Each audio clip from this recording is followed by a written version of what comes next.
So it's all to play for still. I think so. Do you want to bet against us?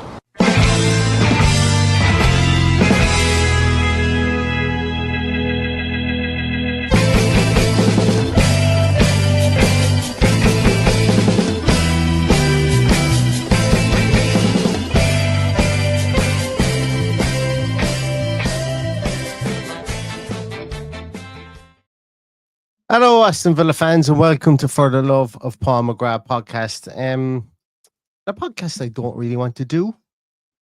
No, everything could work out all right.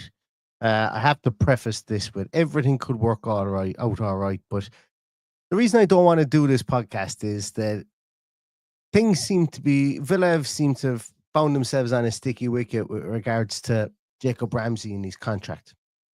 And what that means is that Villa obviously can't risk him running down his contract and are now entertaining offers. Now, the realms of possibility for this were always there. Don't get me wrong, they were always there. It's been mooted since probably last January. And the reason I wanted to do this podcast is, number one, I wanted to talk through my own thoughts, and sometimes I find it's better to do it on a podcast as opposed to kind of run it around in my mind for about 6 or 7 hours here during the day. But I think there's quite a bit to run in this one yet. But when the news broke this morning, I got a small bit of deflation, and the reason being, and we'll get into the reasons why he potentially could be sold and all that in a moment. But the reason that I got a small bit of a deflated feeling was Jacob Ramsey has played really well in preseason. He's played really well in preseason, and he's been striking up a really good partnership with Ian Maatsen in preseason. And we know that, I think it's very, very important that we don't let Jacob Ramsey of the last 12 months potentially cloud our view, and these injury issues that he's had, maybe for the last 18 months, cloud our view, because prior to that, he was a driving force. The driving force for this team in the early parts of, or in the latter parts of when we qualified for the Champions League, when we qualified for the Europa League. He was starting to really kind of get the reins on his own career and get the reins on his own ability.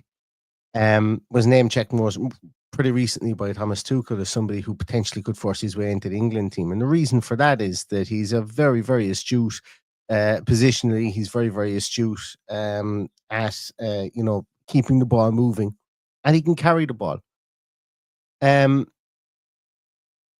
And I just want to know if he can get back to his best at Aston Villa. Also, I felt a small bit deflated because far too often, and I know sentiment doesn't come into football, especially in 2025. And I know I know that when I come to your comments, I know everybody's going to be saying, don't back in just because he's a Villa fan doesn't mean we have to keep him forever. I completely understand that. But I think that there is something whereby, that there's something soulless to the game of football, not about Aston Villa, but I think to the game of football, where a guy who grew up 5 miles down the road from Villa Park, or where all the guys that continually grow up 5 minutes down the road from Villa Park are all having to be sold off. And once again, look, I know that's nothing new. It's PSR, Omari Kellyman, albeit that he wasn't born in the shadow of Villa Park. We had to sell him, and we will have to do it in the future, with some of the good crop of under 18s that we have. But for me, the deflationary piece is that while he's not an unsellable person within the team, he's going to need to be replaced. So, what do we really gain? For the greater aspect of this to work, for the greater aspect of PSR to work, right? And I know this isn't a PSR sale; it's really just Villa protecting the value that he would earn them, but it is with revenue in mind as to why he would be sold. It's not. It's really an equal sum game, because you're going to have to replace him, and that means you're going to have to go and buy someone. And to be honest with you, that's the deflationary piece. Much not as I love to see new faces come in, much not as I love to see new people join the club. For somebody that's come through the academy, it kind of puts it very much so a nail in the coffin of a team of 92 ever really emerging in the Premier League more so than anything else again. and it kind of keeps the emergence of that to pretty much the bigger teams again. So not only is there monopolization of, not only does it feel like for stuff like this there would be a monopolization of the big teams would be able to keep their prodigious and very very good young players, but also that they'll be able to sign the prodigious and very very good young players from all the other teams because they will need to sell to meet PSR requirements. So once again, it's like as I say, these podcasts are all part of the processing, the processing kind of situation that I go through when I talk about them. Now, obviously, look, I completely understand it, and this is me having a bitch and a moan about the whole system, really more so than anything else, because this transfer window has been difficult from that point of view. And yes, we have signed Evan Gassand, and he can play on that side as well, but you're getting thin very quickly. It's getting, or as the Americans say, it's getting late very early. If somebody gets injured over on that side, it really does, on that left hand side. It gets late very early there because what we're already doing is we're already compensating for people like a Morgan Rogers. We want him to play centrally. We're already bringing back Emi Buendia when potentially we would have thought at the start of this offseason that he was for sale. It's not like it wasn't known by the club that he was for sale. Yes, he's had a very good preseason, and yes, that does change minds and stuff like that. But Jacob Ramsey is also a really good preseason. To me, I don't understand the allure for Ramsey not to sign a new contract and to move on to a new team. That's really the basis of this. I don't know, because I don't know what the conversations are, but I don't know what the allure is. I don't know what the allure is for this, for him to leave Aston Villa and go to somebody like Newcastle or West Ham. Just I don't see it. I don't see it.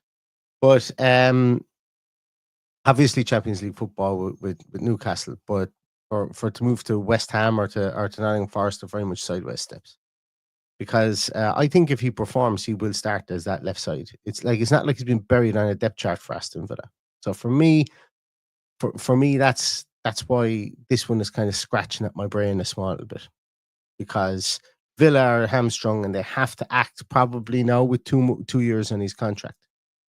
They have to act on it. But for Jacob Ramsey, what's his incentive to act on this now, other than a change of scenery? Like, it could all come out that Aston Villa have offered him a meager increase on his terms. I would highly doubt that. But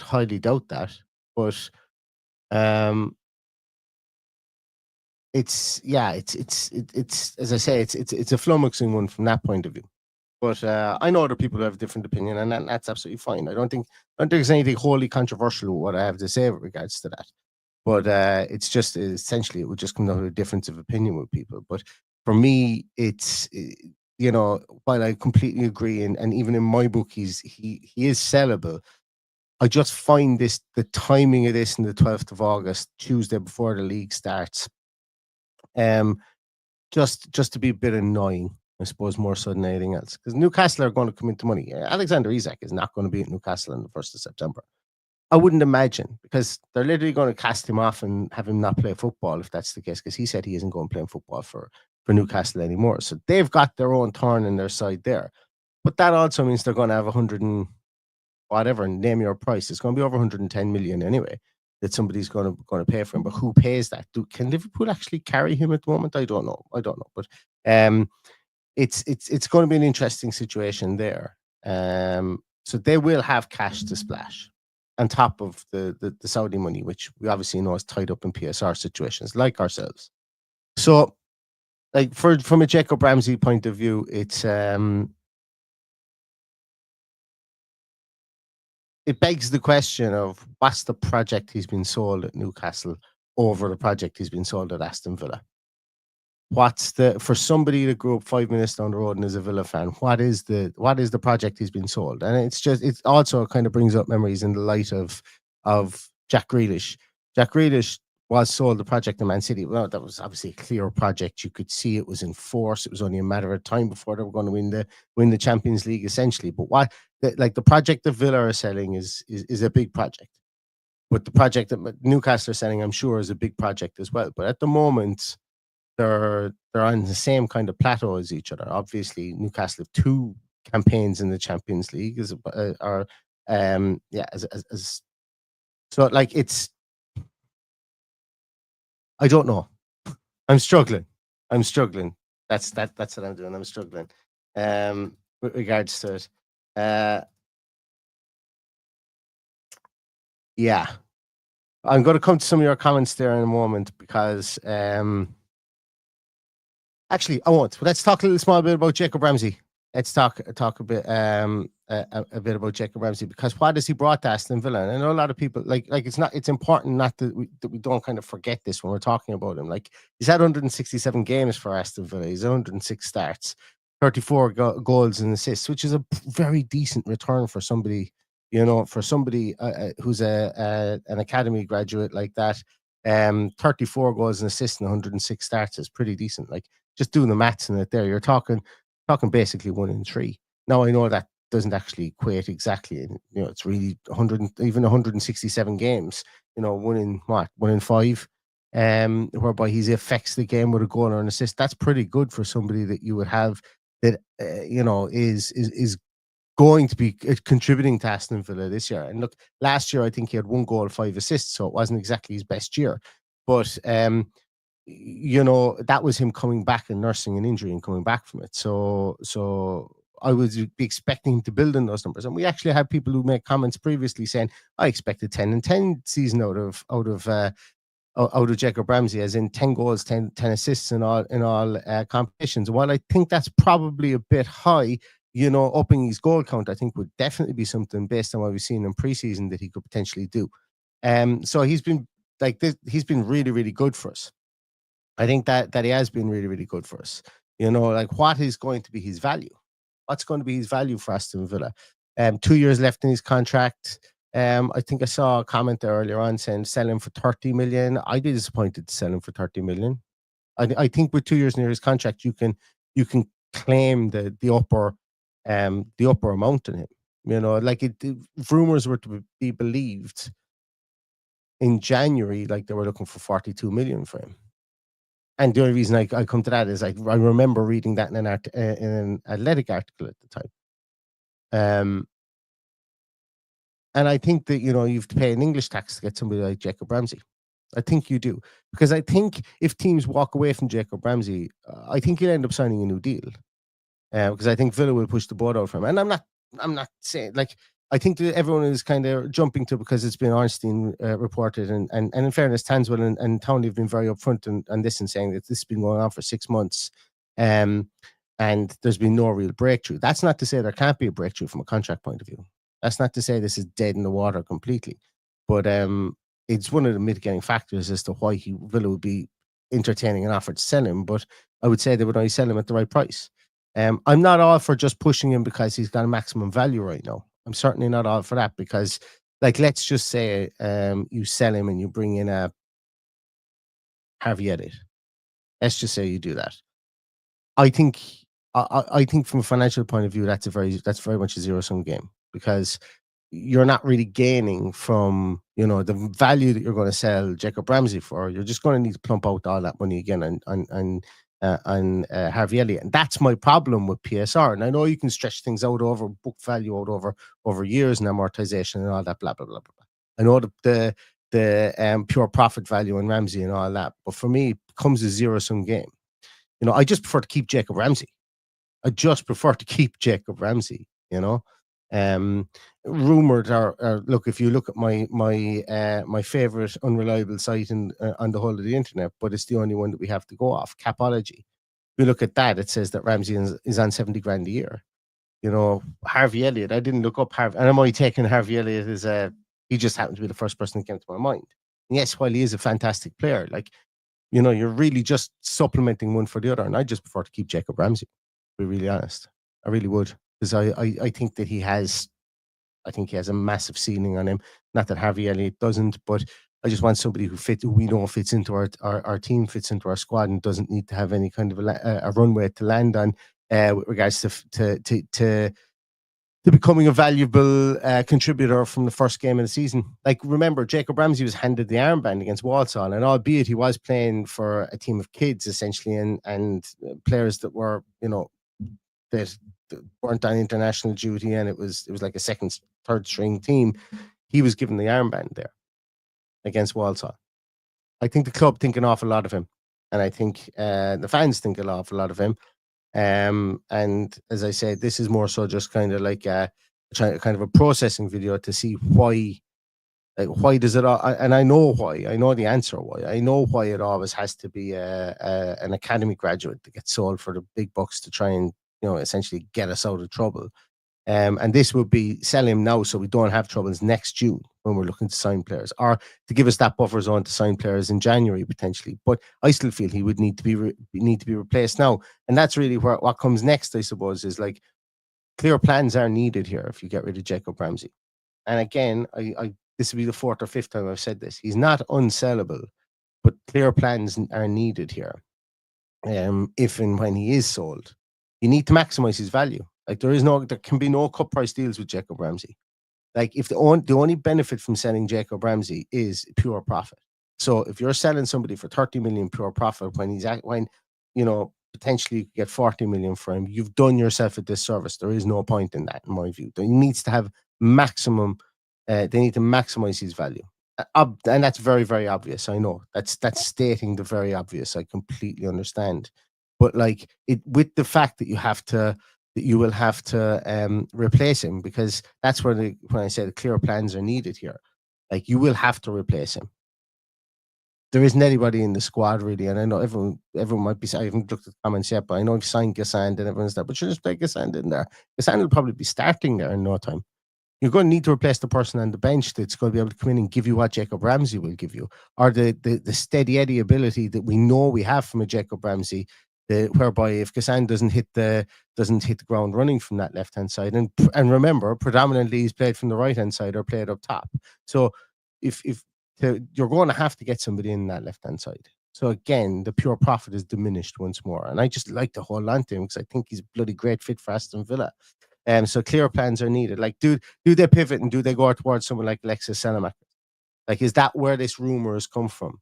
A kind of somebody who would, and I don't know what value he'd be available for. Just internet talk said they were available for 16 to 18 million, covers a couple of positions. We'll obviously need to get up to speed with the Premier League and stuff like that. Again, signing somebody like that and still having a profit left over from the Jacob Ramsey sale, does it fill anybody really with excitement? Would it fill everybody with as much excitement as we hold on to Jacob Ramsey? So that's why there's a small bit of a deflationary kind of attitude towards this podcast, and it's disjointed. It's a disjointed podcast. I completely understand that. But as I said, these are the raw thoughts on it, and the raw stuff that I think that when you're trying to weigh up the pros and cons, like it's very seldom, or I feel that it should be very difficult for a decision to say sell him for 30 million and be done with it. I think he's better than that. There are other players in the team that yes, we can make a determination. I think for Leon Bailey, we could make a determination, sell him for 25 million, and listen, let's just let him move on and let's us move on. But I think Jacob Ramsey, there's unfinished business. I think there's unrealized potential. I think that there's a last 12 months for Jacob Ramsey that the club haven't that hindered his development, but haven't hindered his overall development. And in the last 12 months, that another club is going to benefit from. Whereas you sell Leon Bailey, he might have another one or two good seasons before he hangs up the boots. I think you sell Jacob Ramsey, he can grow. He can continue to grow. I think he can continue to grow. And I think Newcastle are a good club for doing that, Newcastle are a good club. I think they see an awful lot of Elliot Anderson in him, albeit in a different position. But that there's a kind of a, how will I put it? There's a Elliot Anderson had this kind of harnessable rawness to certain parts of his game that Newcastle didn't want to lose, and they did lose, and I think they want to replace that with the Jacob Ramsey, and I think that he's always been on the radar for stuff like that, So I think, and sorry, I'm very distracted. Dogs are barking like mad here. So, stop. Quiet. Can you not tell I'm going through a tough time? Jacob Ramsey might be sold. Jesus. No, come on, Paddy. My dog's called Paddy as well. Come on, Paddy. Come in. That'll tell you it's a very live podcast. But yeah, look. Anyway, I'm beginning to start waffling now. I'm beginning to start to really start talking nonsense now. But yeah, look, as I say, I don't think that. I think that the big thing here about this about the Jacob Ramsey sale is that if we absolutely have to sell him, if the club wants to sell him, the clear plan that's needed has to be a replacement for him. And that replacement will need to be a better player than Jacob Ramsey, and how they do that within the budget strings that they're pulling at the moment is something that I'm kind of looking forward to seeing it, but also I kind of don't want to need to see it because I want to keep Jacob Ramsey as well. So yeah, that's pretty much the underlying piece of this podcast. I'm going to come to some of your comments there before I do finish up. Where are we? Yeah, so Gordy Curtis or Jody Curtis says club protecting value and hoping getting Junior kicks on to replace him. Herbie says like Ramsey, but to be fair, he shouldn't have an improved contract, not consistent enough, plus injury prone. I disagree. You see, I think the last 12 months you could say that, but his numbers speak for themselves. I think, and that's just a disagreement of opinion. Like I could see people having that opinion, but I don't share it. Like I think that's okay too. Tom says if we get 30 million for him, I think it's good business. No, I think that's too low. I think that's too low. Like you have to look at Elliot Anderson going for 60 million. You have to look at what they're looking for Harvey Elliott. You have to look at what teams are looking for their players. Like what did Anthony Gordon go for when he went to Newcastle? I think we've got to shoot for the stars with that. I think there's no point in selling for pure profit if you don't maximize his value, and I don't think 30 million maximizes his value. I don't think the club value him at 30 million either. And if that's all we get, that's all we get. But I'll be disappointed with that for a fee for him because the England tax is huge, and I think we should be charging the England tax for him as well. Let me take Alexis Salamakers off the screen there. Kieran O'Byrne asked, do you know if there's any truth in him turning down contract offers? He may want to move, in which case I'd wish him well. Oh, absolutely, I wish him well. But it seems that it's not that they've turned down an offer, it's just that we haven't struck on a number that could be... but yeah, I suppose potentially you could say he's turned down offers in the last 6 months. It's ambiguous language from any of the reporting, but I think there's always going to be offers turned down. There's going to be to and fro's with regards to to contract offers and such. But I don't know. I don't know for sure. I think is the answer there. Yeah, Villashane asked why would Ramsey not sign the deal? Maybe it could be agent led that he wants to get out in a free transfer. But I think if you're thinking about that 2 years on, then there's other issues to discuss, I think, with regards to that. Where else are we? So Luca Wooding says no player goes without the Emery go ahead. So I think Emery would love to keep him, but he can't stay fit enough to him. You see, again, I think that's just last 12-month bias, and once again, I don't know what his injury history. So you have to remember broken bones, like that was his injuries. That was his injury previously, if I'm not mistaken. Didn't he break his metatarsal? Just while we're on this here, I'm just going to look up his injury history. I could be wrong on this. I don't know. But Jacob Ramsey's injury history is he has missed a total. Jacob Ramsey has missed a total of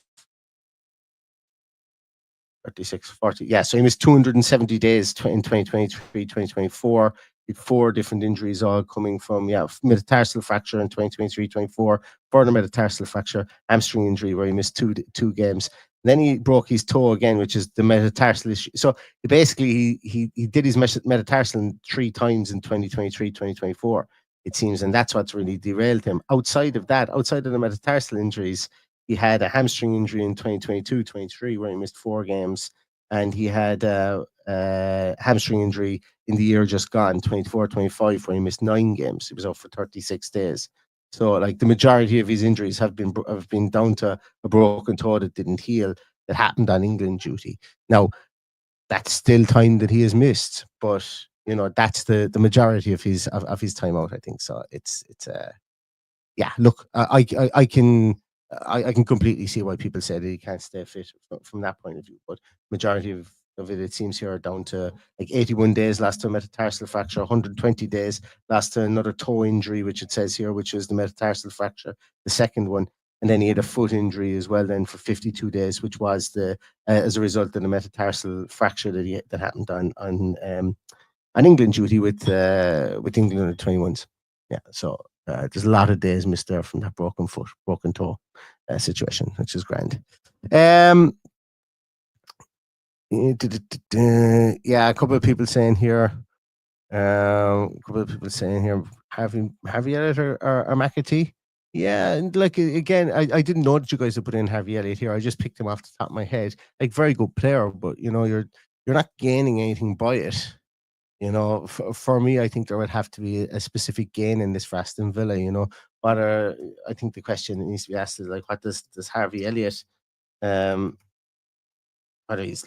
would his wages be like? What would his wages be like if he was to sign for Aston Villa? And once again, the most unreliable site on the internet, but it's the only one that we have, is Capology, and they say he's on 40 grand per week. Yeah. Maybe if you were to get him in and he was to come in under what we're offering Jacob Ramsey and we were to pay the same price for him, potentially you would take somebody like a Harvey Elliott. James McAtee is good too, but I think he plays more in that 10 role as coming off that left-hand side. But again, that's the next question is, you sell Jacob Ramsey, what is the replacement for him? And McAtee is going to Forest, it seems, as well. Yeah, so thanks so much, Martin McKeever. Martin McKeever has gifted, my whole system has gone to pot here. And Martin McKeever has gifted 5 subs, 5 memberships as well. Thank you so much, Martin. I really, really appreciate that as well. Yes, did I miss Paddy? Yes, a couple of people wishing their condolences to Paddy as well. Thank you so much for that. I'll pass on those condolences to Paddy. On the passing of his mother. So obviously, look, we won't be seeing Paddy for a while. He can have his time to grieve. But as I say, sad time for Paddy, and there's more important things than Aston Villa, and there's certainly more important things than me sitting here talking about Jacob Ramsey when when life happens the way that it does, for sure. Right, I'm going to finish up on this I'm going to finish up in this podcast. It's rambly, incoherent, and definitely unstructured podcast, as most of mine are, but this one certainly was. Thanks for humoring me and trying to get my head around this transfer while I'm on my lunch break. But thanks for humoring me. We'll be back not later on this evening, unless there's any news that breaks, but Villiam will be out again tomorrow morning. Thanks again for all the kind words on that too. And we will have previews of Newcastle, of the Newcastle game coming up as well over the next few days too. So thanks so much, everybody, for your time. Let's see how this one pans out. We could all be talking about Jacob Ramsey signing a new deal tomorrow. This could be all posturing. But until then, stay safe, stay healthy, and all that's left to say is up